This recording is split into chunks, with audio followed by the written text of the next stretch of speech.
What's up guys, Corey here with Golden Press Studio. Today, we're doing product photography.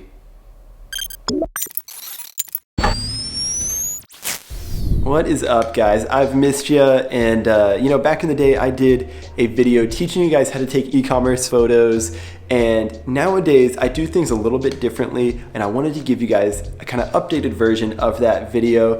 We still have some of the same basic principles that we're doing again, but later on I'll teach you some new techniques. But first things first, we need to get photos of our garment. So if you're doing this, there's a few things you're gonna need. You're gonna need a camera. You could use, like what I have, a Sony a6600, or you could use your iPhone if that's all you have. You're also gonna need a garment to photograph. You're gonna need some kind of white paper, which we'll cover deeper later, and then you're gonna need a light source. For us, I'm using some studio lights that we have. We have them on hand, they're great. We use them all the time. If you don't have studio lights, you could always just use a window. Window light is always great because you have a nice sun pouring through to evenly light your garment. First thing we gotta do, lay our garment flat on our white piece of paper. We are gonna be removing the background later when we get into Photoshop, but the reason that I'm using the white piece of paper is because some of the shots that we're gonna get, I actually like to add in some shadows back into it. And so we're gonna have a white background, but it makes it easier to bring those shadows back in a very natural way.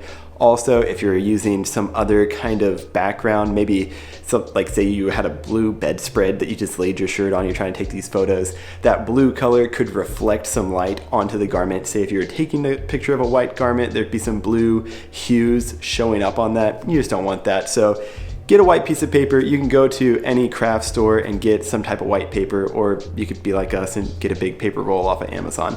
Another thing I like to do is make sure your t-shirt is completely flat on the paper. Make sure you get all the little ripples, all the wrinkles out of the shirt.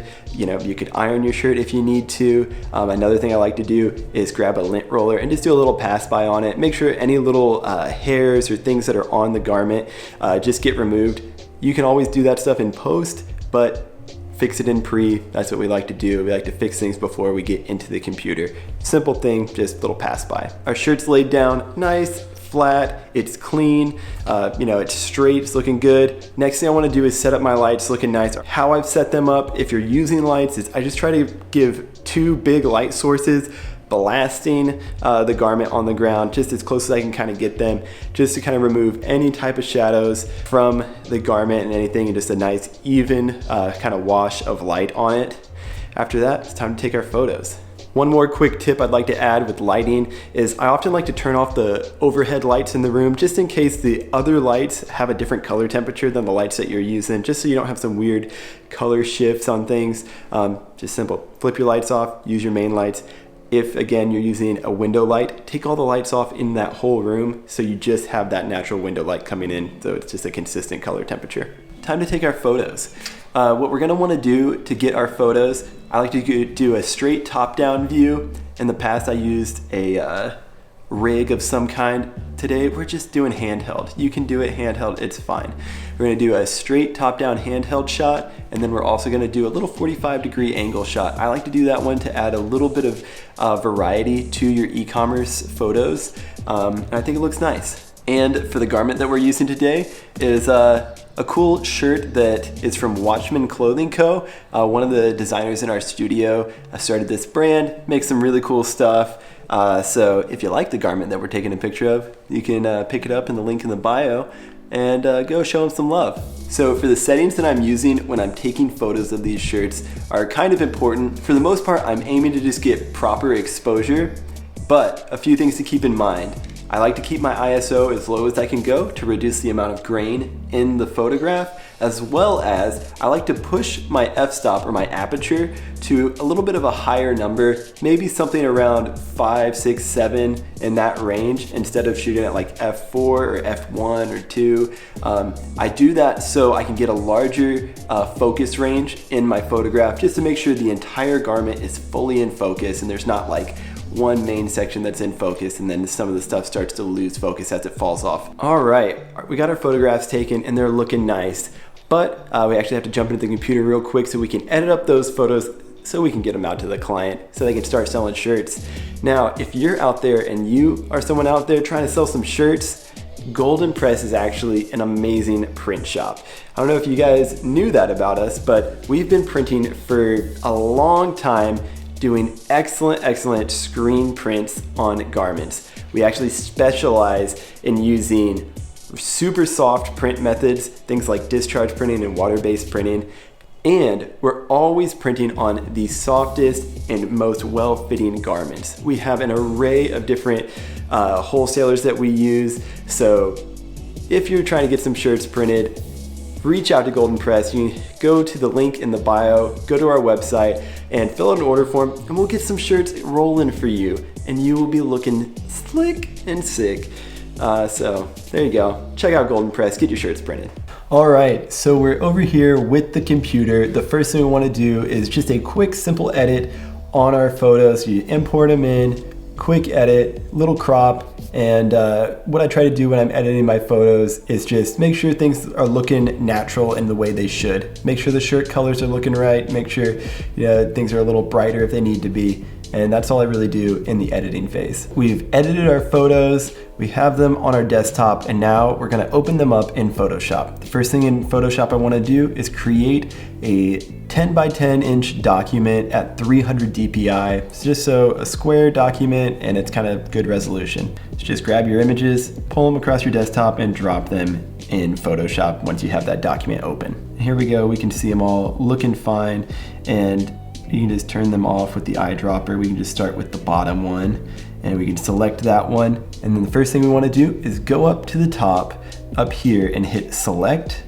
go down to subject, and it's going to do a really excellent job at just selecting this image in Photoshop. So now that we've made our selection, I want to show you guys something. Now this is really useful if you are taking lots of these type of photos where you're removing the background on garments and things like that. I'm gonna actually teach you how to create an action within Photoshop so that once we do all these little steps, we're gonna save that, and then it's gonna turn into basically like a one button click to do the rest of the shirts that we have to do. You're just gonna go over here to this little play looking button, this triangle, and click on actions. Now there's all kinds of different things already in there, but we are gonna create a new action, and we can do that by hitting this little plus sign. You're gonna hit that, and you're gonna give this a name. We can call it, shirt action, set for default action. We're gonna give it a function key. Let's give it function 2, and that's F2 on your computer, and then hit record.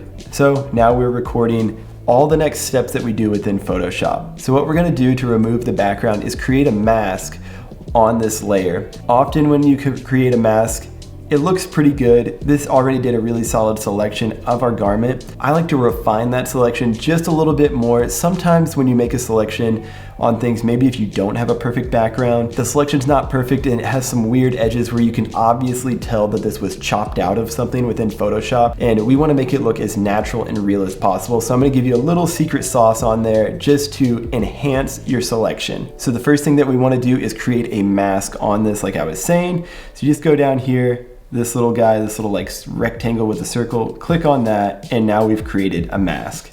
Then you now get this little properties menu. If it's set to something else like adjustments or libraries, just click over on properties, and now you can scroll down and hit this thing that says select and mask.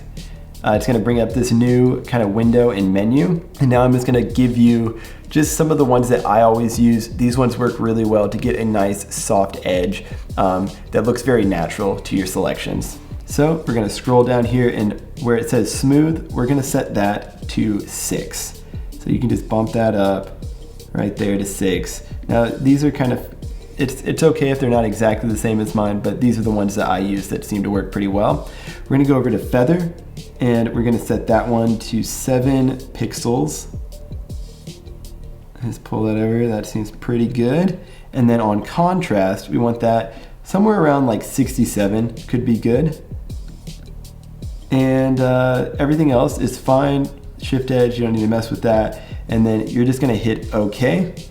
And now we can zoom in and we can see that we have a nice, good kind of selection on this. This is looking pretty good. Also, if your garment's not perfectly in the center of your frame, you could always move it and adjust it there, but this one actually looks really good. And then we've made our whole action, and go ahead and hit the little stop sign on our action, and now we have created a new action.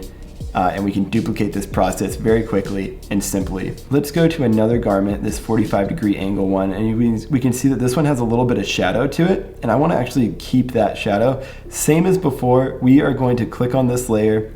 We're going to go up and hit select, subject, and it's going to grab the subject pretty well. It looks like we missed a little bit of the edge right here, not a big deal. We can go over to our wand and just hold shift and kind of paint back in that area and say, yeah, I wanted to select that section. Everything else, selection looks pretty solid. Since we made that action, all we have to do is hit function 2 and we'll be good to go. And as you can see, boom, it instantly took out the selection and it's looking really clean, really nice. But like I said, I wanted to add back some of those shadows. And so if we hit B on our keyboard or grab a brush, and I'm just gonna bump up the scale on that. And I like to use a soft brush, or like bring your hardness all the way to 0. And I like to drop the opacity, something around like 30 or whatever. And the way this works is you can hit X on your keyboard and switch between white and black. You can see up here, when I hit X on my keyboard, it's switching in between that. Black is going to remove things, Command Z, or white is going to add things back in, and we want to add back in that shadow. And I'm just going to do little clicks right on this edge. And as you can see, we're just bringing that shadow in just to make this like actually look like it's laying on just like a natural piece of ground, where it just makes it look a little more cleaner, better. Something I love to do, just make it look nice. There we go. Now just duplicate that same process on the other side of the shirt. Now that you've removed the background on all your images and painted back some shadows in where they need to be, just save your images and you're good to go. You did it. You now have really nice looking e-commerce photos for your website, for whatever you're doing. You know, we can shoot these over to our client and they're gonna be stoked on them. They're looking beautiful. Well, there you have it. Thank you guys for hanging out with me again today. Thanks for watching this video. Hopefully you learned something. Hopefully you now can take beautiful images with that perfect white background, and hopefully you can do it quickly and efficiently. So there you go, man. I love you guys. We'll see you there. We'll see you in the air, and we will ARF on you later, little doggies. ARF?